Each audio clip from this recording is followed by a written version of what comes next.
Good morning student. आज वापस से आपके लिए लेके आया हूं एक बहुत ही खूबसूरत सा चैप्टर है जो है लघु कथा, शॉर्ट स्टोरी।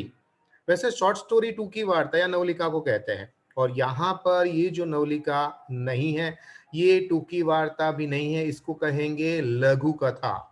एंड इसका नाम है टिफिन। चैप्टर नंबर 17 स्टैंडर्ड 10 और गुजराती का एक बहुत ही खूबसूरत से चैप्टर में से एक है, और उसके लेखक का नाम है प्रेमजी भाई पटेल। प्रेमजी भाई सोमाभाई पटेल, जो कि उत्तर गुजरात में आया हुआ साबरकांठा जिला का तलोद गांव के खेरोल के वतनी थे। कॉलेज के अंदर प्रोफेसर थे और उसने बहुत सारी बुक्स लिखी। 53वीं बारी, अमृतवर्ष, परशमणि, अवेर, कीड़ी कथा, ये उसके लघु कथा संग्रह थे। मैंने अभी तक बहुत सारे चैप्टर्स पढ़ाए हैं बच्चों को, बहुत सारे स्टैंडर्ड के बच्चों को पढ़ाए हैं, पर जहां पर भी लघु कथा ऐसा आता है ना, तो पहला ही नाम आता है पीपी, प्रेमजी भाई पटेल, है ना। 14 लोक, लोक जनस, अमी लोक, ये उसकी लोक कथा के बहुत ही खूबसूरत सी बुक्स है। इसके अलावा है मंकुड़ानी मुसाफरी, नवतर बाल वार्ताओं, ये उसके बाल साहित्य है, छोटे बच्चों की कहानियां इसमें है। तो बड़ों के लिए क्या, तो कि गुजराती जीवन कथाओं एंड गुजराती आत्मकथाओं, काफी सारे बेहतरीन हमारे लाइफ के अंदर महापुरुष आते हैं, और उन सब के ऊपर भी उसने आत्मकथा या जीवन कथा लिखी है। तो इस तरह से विवेचन ग्रंथ लिखने वाले हमारे प्रेमजी भाई पटेल, लघु कथा लिखने वाले हमारे प्रेमजी भाई पटेल, एंड बाल साहित्य लिखने वाले हमारे प्रेमजी भाई पटेल की आज की लघु कथा हम लेते हैं। पर आपको ये प्रश्न पूछा जाता है क्या कि आ लघु कथा ने कई मार्मिक घटना ने ध्यान में राखी है, क्या टॉपिक है जिसको ध्यान में रखकर ये लिखा गया है। तो आपको खास याद रखना है, इसके अंदर पशु प्रेम बताया गया है एंड परोपकार की भावना है। परोपकार मतलब दूसरों का भला करना, एंड पशु के प्रति प्यार दिखाना।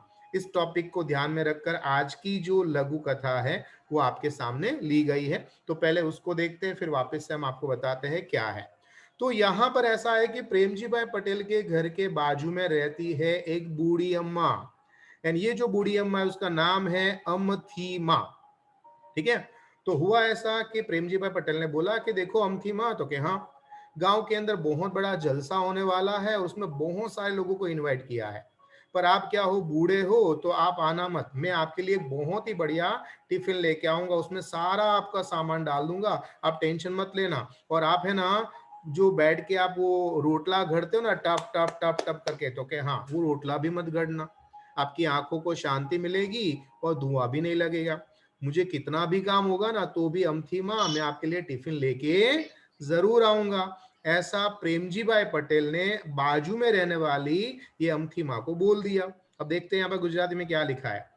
टिफिन लई अने मांडवी में प्रवेश करता साद करियो। अमथी माँ, अरे ओ अमथी माँ, आय भाई आय, आ बाजू आ बाजू, એવો ધીમો અવાજ ડાબી તરફથી આવતો સંભળાયો। જ્યારે પ્રેમજીભાઈ પટેલ ત્યાં ગયા તો રોટલા ઘડવાનો અવાજ આવતો હતો, ટપ ટપ ટપ ટપ।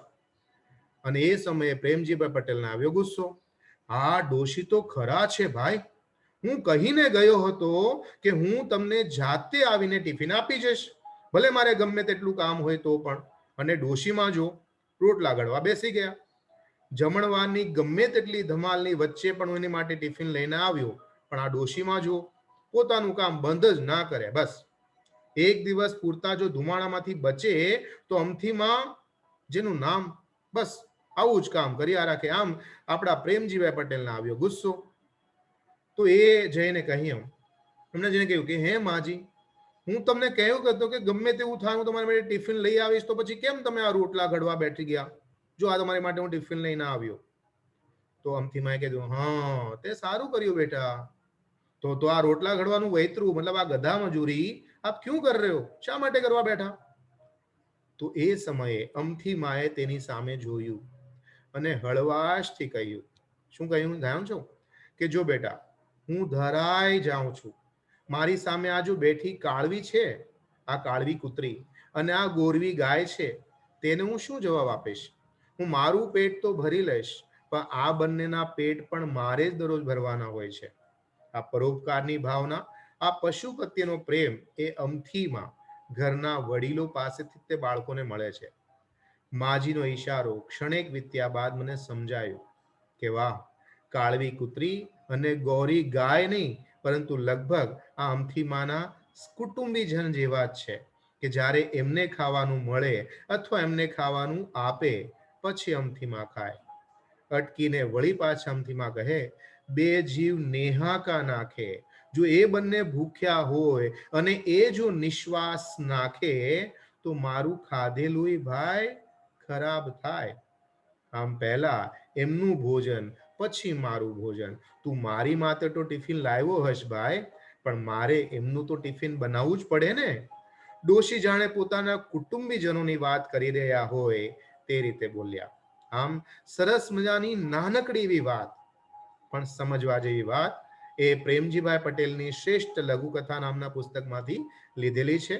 સાહિત્ય પ્રકાર લઘુકથા જ રહેશે અને આથી જ જો અહીંયા શરૂઆતમાં લખ્યું છે કે પશુ પ્રેમ અને પરોપકારની ભાવના એ આ લઘુકથામાં આપણને બતાવી છે. આપણા જીવનની અંદર જેમ પ્રૌઢ એટલે કે જે ઘરડા વડીલો હોય ને, દાદા દાદી નાના નાની, એની પાસે અનેક સારા સંસ્કારો આપણા જીવનમાં મળે છે અને એ ઘણા લોકોને મળે છે તો ઘણા લોકોનો રહી પણ જાય છે. જેને મળે છે તેને એનો અહેસાસ કરવો જોઈએ. નાવ આપણે જોઈશું બહુ વિકલ્પી પ્રશ્નો યાની એમસીક્યુ. ટિફિન લઈ અને માંડવીમાં પ્રવેશતા વાર્તા નાયક એટલે કે પ્રેમજીભાઈ પટેલ કોને સાથ પાડે છે? તો આન્સર આएगा અમથીમાને. ટિફિન કૃતિમાં ગાય માટે કયો શબ્દ પ્રયોજાયો છે? તો અહીંયા છે ગોરવી, દેશી ભાષા है. ટિફિન કૃતિનો સાહિત્ય પ્રકાર છે લઘુકથા. वार्ता नायक એટલે કે प्रेमजीभाई पटेले अमथी माने क्या प्रवेशता साध पाड़ियो. अगर हम चैप्टर में देखेंगे तो यहाँ पर देखो लिखा है दैट इज मांडवी माँ, यानी घर के अंदर जो कंपाउंड होता है उसको मांडवी कहते हैं. ठीक है. अमथी माँ रसोड़ा में शू बनावता था? That is rotla. टिफिन कृति में काली कुतरी નું નામ શું थे? That is Kalvi. देसी भाषा नाम है जैसे गोरवी, कालवी ऐसे शब्द. કાળવી અને ગોરવી અમથી માને માટે શું હતા? તેની માટે કુટુંબીજન, फैमिली मेंबर जैसे थे. ठीक है. नाउ यहाँ पर है वन लाइन आंसर. वार्ता नायक टिफिन लई માંડવીમાં પ્રવેશ કરે છે ત્યારે અમથીમાં શું કરતા નજરે પડે છે? તો વાર્તા નાયક એટલે કે પ્રેમજીભાઈ પટેલ ટિફિન લઈને જ્યારે માંડવીમાં પ્રવેશ કરે છે ત્યારે અમથીમાં રોટલા ઘડતા નજરે પડે છે. વાર્તા એના એક અમથીમાને શું કહે છે? તો વાર્તાના એક અમથીમાને કહે છે કે જમણવારની અંદર ગમે તેટલું કામ હોય એટલે કે ધાંધલ ધમાલ હશે તો પણ હું જાતે તમારું ટિફિન ભરીને તમને આપવા માટે આવીશ. ટિફિન લઈને માંડવીમાં પ્રવેશતા વાર્તાનાયક કોને યાદ કરે છે? ટિફિન લઈને માંડવીમાં પ્રવેશતા વાર્તાનાયક અમથીમાને સાદ પાડે છે, અવાજ દે છે. અમથીમાં શું કરી રહ્યા હતા? તો અમથીમાં રોટલા ઘડી રહ્યા હતા. અમથીમાં કોના માટે રોટલા ઘડી રહ્યા હતા? તો અમથીમાં કાળવી કૂતરી અને ગોરવી ગાય માટે રોટલા ઘડી રહ્યા હતા. કાળવી અને ગોરવી કોણ છે? તો કાળવી કૂતરી છે, કાળી કૂતરી, અને ગોરવી ગોરા રંગની એટલે કે સફેદ રંગની ગાય છે. અમથીમાં વાર્તા નાયકને રોટલા ઘડવા પાછળનું કયું કારણ જણાવે છે?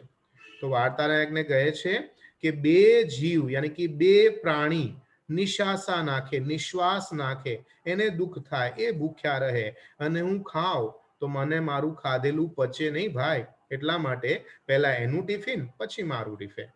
અમથી માને મન કાળવી અને ગોરવી શું હતા? તો અમથી માને મન કાળવી અને ગોરવી તેના કુટુંબીજન જેવા હતા. ના उसके बाद है टू लाइन आंसर. આ રોટલાનું ગધા વૈતરું યાની એક્સ્ટ્રા કામ, શું કામ કરવાનું? આ વાક્યનો પ્રત્યુત્તર શો મળે છે? તો વાર્તા નાયક એટલે કે પ્રેમજીભાઈ પટેલ ટિફિન લઈને આવે છે તો અમથીમાં રોટલા કરતા જુએ છે એટલે કહે છે કે આ રોટલાનું વૈતરું શું કામ? તો અમથીમાં જણાવે છે કે હું ટિફિન જમું પણ કાળવી અને ગોરવી આવી અને શું ખાશે તો એની માટે હું રોટલા ઘડતી હતી. અમથીમાં કાળવી અને ગોરવીને કેવી રીતે રાખે છે? તો અમથીમાં કાળવી અને ગોરવીને રોટલા ઘડી રાખ્યા હતા. અમથીમાં, અને જો ઠંડા રોટલા નહીં, ગરમા ગરમ રોટલા એની માટે.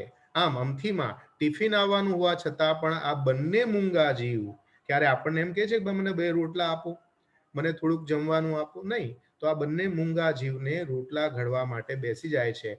આમ પરોપકારની વૃત્તિ આપણા પૂર્વજ જ આપણને આપતા ગયા છે. नाउ लॉन्ग आंसर में एक ही आंसर है. आ लघु कथानु हार्द समझाओ, मेन टॉपिक समझाओ या फिर आप कह सकते हो मोरल समझाओ. टिफिन लघु कथा में अमथी मानो पशु प्रत्येनो प्रेम वर्णन करो। तो उसका आंसर है टिफिन लघु कथा एक मार्मिक घटना आलेखाय छे। अमथी मानो पशु प्रत्येनो प्रेम परोपकारनी वृत्ति सुंदर रीते आलेखन करवामां आवी छे। અહીં મનુષ્યના સંબંધને સચોટ રીતે પ્રગટ થયો છે। એક વખત જમણવાર પ્રસંગે વાર્તાનાયક અમથી માને ટિફિન આપવા માટે આવે છે। એમને એમ કે રોજ જાતે ખાવાનું બનાવવા અને ધુમાડો ખાવા કરતા અમથીમાં આજે એક દિવસ પૂરતા જો ધુમાડાથી બચી જાય તો આવી જવું। આથી અમથીમાં માટે રોટલા ઘડવાનું એ બંધ થઈ જશે। વાર્તાનાયક જ્યારે ઘરમાં આવીને જુએ છે તો જમણવારમાં ગમે તેટલી ધમાલ હોવા છતાં પણ એ ટિફિન લઈને આવે છે, પરંતુ તે સમયે આપણા અમથીમાં રોટલાનું વૈતરું કરતા હતા, મતલબ રોટલા ઘડતા હતા। આ જોઈ અને એ સમયે કહે છે કે ભાઈ હું ટિફિન જમી લઈશ, પરંતુ જો મારી કાળવી કૂતરી અને ગૌરી ગાય શું થશે? આ બંને મૂંગા જીવની માટે મેં આ કાર્ય કર્યું છે। અમથી માને મન કૂતરી અને ગાય નથી, પોતાના ઘરના કુટુંબીજન સમાન છે।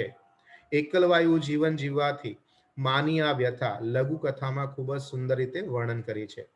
ભારતીય સંસ્કૃતિની અંદર હંમેશા એવું છે કે જમતા પહેલા ગાય, કૂતરા, અગ્નિ એ આપણા ઈષ્ટદેવ છે, આપણા સ્વજનો છે, આપણા કુટુંબીજનો છે। ચાર કોળિયા, કોળિયા મતલબ થાય બાઇટ, હંમેશા આપણે જુદા કાઢવા જોઈએ। અને આ માટે આ મહત્વ આપણા બધા વિદ્યાર્થીની અંદર આવે માટે આવું સરસ મજાનું ચેપ્ટર આપણને આપેલું છે કે આપણે માત્ર આપણું પેટ નથી ભરવાનું, આપણે ભગવાને વધારે શક્તિ, વધારે અનાજ, વધારે તાકાત આપી છે તો આપણે બીજાને ઉપયોગી થવું જોઈએ। ગાય, કૂતરા જેવા અબોલ જે જીવ છે એ ભૂખ્યા મરે એવું ન થવું જોઈએ।